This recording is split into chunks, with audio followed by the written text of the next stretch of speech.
Welcome students, आपका मेरे channel science classes by doctor Kumkum Saxena में बहुत स्वागत है।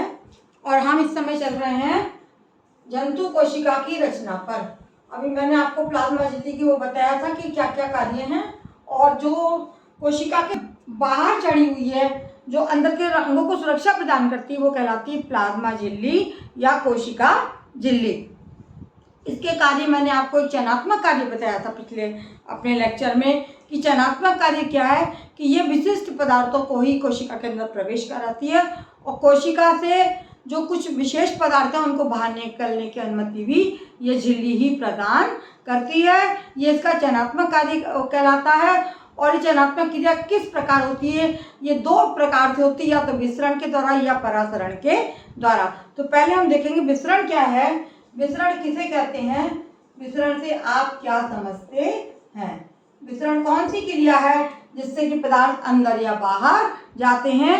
पदार्थ के अणुओं का अधिक सांद्रता वाले स्थान से कम सांद्रता वाले स्थानों में जाना क्या कहलाता है? विसरण कहलाता है। पदार्थ के अणुओं का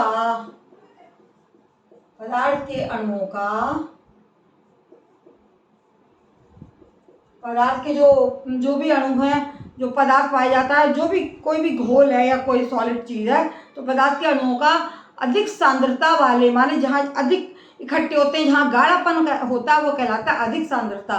अधिक अणुओं का अधिक सांद्रता से क्या मतलब है? जहाँ ज़्यादा गहरा हो। अधिक सांद्रता वाले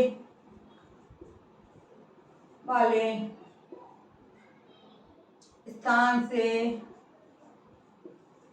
कम सांद्रता वाले स्थानों पर जाना, कम सांद्रता वाले स्थानों पे जाना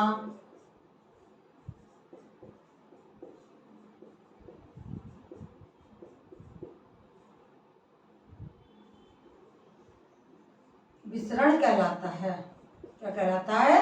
इस क्रिया को डिफ्यूजन या विसरण कहा जाता है, कहते हैं।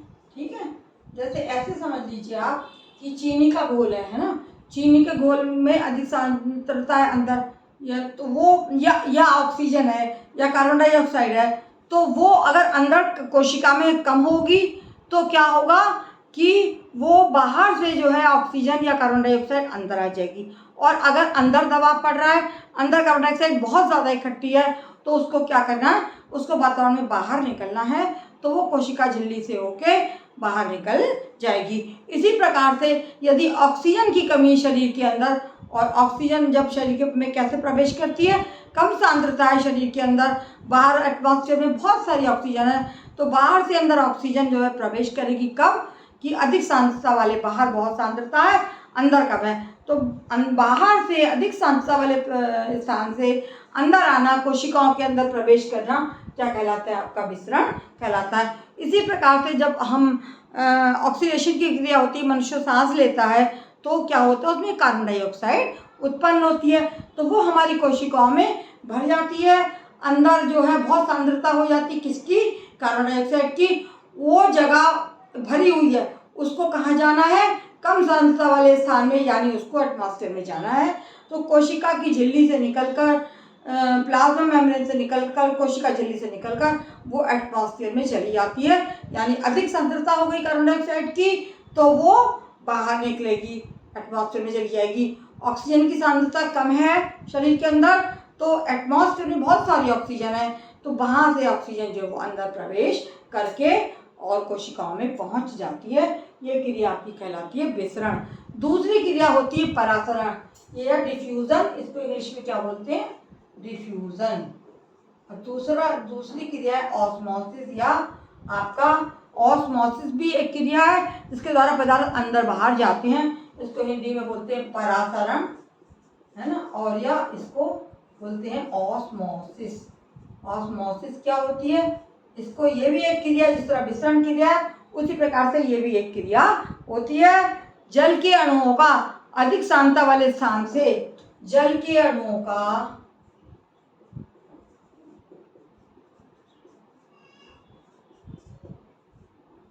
अधिक सांद्रता वाले स्थान से, अधिक सांद्रता वाले स्थान से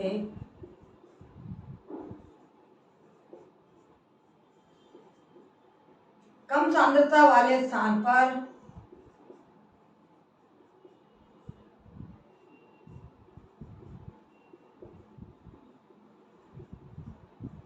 कैसे जाती है? ये एक अर्धपारगम झिल्ली के द्वारा ये क्रिया होती है। अर्धपारगम झिल्ली द्वारा अर्धपारगम में माने आधा पार हो जाता। अर्धपारगम झिल्ली द्वारा प्रवेश करना परासरण कहलाता है। परासरण कहलाता है।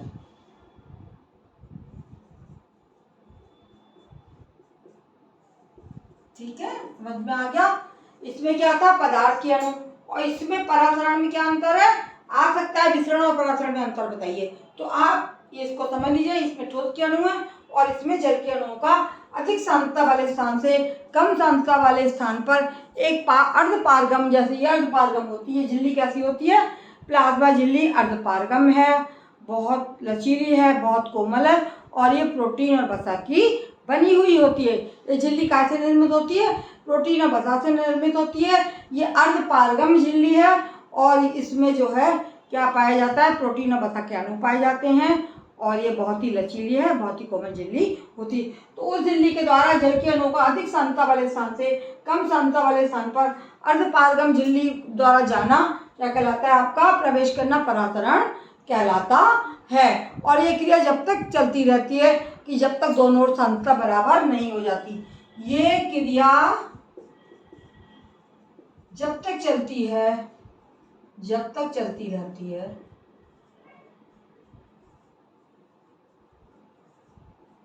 जब तक दोनों ओर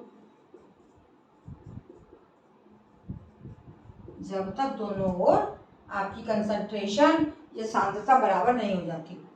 जब तक दोनों ओर सांद्रता बराबर नहीं हो जाती, इसका उदाहरण मैं देती हूँ, नहीं हो जाती। खूब अच्छी तरीके से आप समझ लीजिए कि एक गाढ़ा जल है, एक पतला जल है। तो गाढ़े जल जो है, यहाँ पे एक झिल्ली लगी है पतली, तो गाढ़ा जल पतले जल की ओर, पतला जल गाढ़े जल की ओर प्रवेश करेगा अर्धपारगम झिल्ली से, और जब तक प्रवेश करेगा जब तक कि दोनों तरफ सांद्रता बराबर नहीं हो जाती है। अधिक अर्धपारगम झिल्ली द्वारा अधिक सांद्रता वाले स्थान से कम सांद्रता वाले स्थान की ओर बहना आपका परासरण कहलाता है। जैसे आपने देखा होगा कि हम जो है किशमिश को डाल देते हैं, है ना? किशमिश को जो हम उसमें डाल देते हैं तो वो फूल जाती है पानी में। कैसे फूलती है? कि जो चीनी के अणु होते हैं वो काफ़ी ज़्यादा होंगे, वो किशमिश में ज़्यादा होंगे। किशमिश में अणुओं की सांद्रता मीठे की ज़्यादा होती है, तो अधिक सांद्रता वाले स्थान से किशमिश के जो अणु होते हैं चीनी वाले, वो बाहर की ओर बहने लगते हैं अर्धपारगम झिल्ली द्वारा, और जब तक जाते रहेंगे और वो फूलती जाएगी, जब तक बहते रहेंगे जब तक कि दोनों ओर सांद्रता मिठास जो बराबर नहीं हो जाती। ये आपको हम किशमिश के उदाहरण से आप अच्छी तरीके से समझ सकते हैं। दोनों ओर सांद्रता बराबर हो जाएगी तो आपका जो है घोल एक सा हो जाएगा, इसीलिए किशमिश को पानी में डालने में वो फूलती है परासरण के कारण। दूसरा है मूल रोमों द्वारा जड़ों द्वारा पानी को अवशोषित करना। मूल रोमों में अधिक सांद्रता होती है, जल में जो है वो कम सांद्रता होती है, तो मूल रोमों से पानी जो है वो जड़ के मूल रोम, जड़ में जो मूल रोम पाए जाते हैं वो ज़मीन में मिट्टी में पाए जाते हैं। जब मिट्टी में पानी दिया जाता है वो पानी मूल रोमों द्वारा जो है वो जड़ में प्रवेश करता रहेगा, और तब तक प्रवेश करता रहेगा जब तक कि जो वहाँ पर जो पदार्थ इकट्ठे हैं जड़ के अंदर, सॉलिड पदार्थ हैं, वो पतले ना हो जाए। बाहर से पानी अंदर आता रहता है और ऊपर चढ़ता रहता है। तो इन दो उदाहरण से आप समझ लीजिए कि परासरण क्या होता है। तो मैंने आपको केवल अभी एक ही ऑर्गन के बारे में बताया है, वो है कोशिका झिल्ली। इसका क्या कार्य है? ये सुरक्षा प्रदान करती है, ये चयनात्मक सिलेक्शन पदार्थों का करती है। जो जाने वाले पदार्थ हैं उन्हीं को अंदर जाने देगी, और जो बाहर निकलने वाले पदार्थ हैं उनको बाहर निकलने के लिए ये अनुमति प्रदान करती है। इसका केवल एक यही कार्य है। ये कोशिका शेप प्रदान करती है और कोशिका के अंदर के भागों को सुरक्षा प्रदान करती है। मेरे चैनल को जिसने सब्सक्राइब ना किया हो बच्चों सब्सक्राइब करें, अपने दोस्तों को बताएं। ये मेरी फ्री क्लासेस हैं जो आपको मिलती रहेंगी और मैं इसको कोशिका के बारे में पूरा आपको आगे पढ़ाती रहूँगी।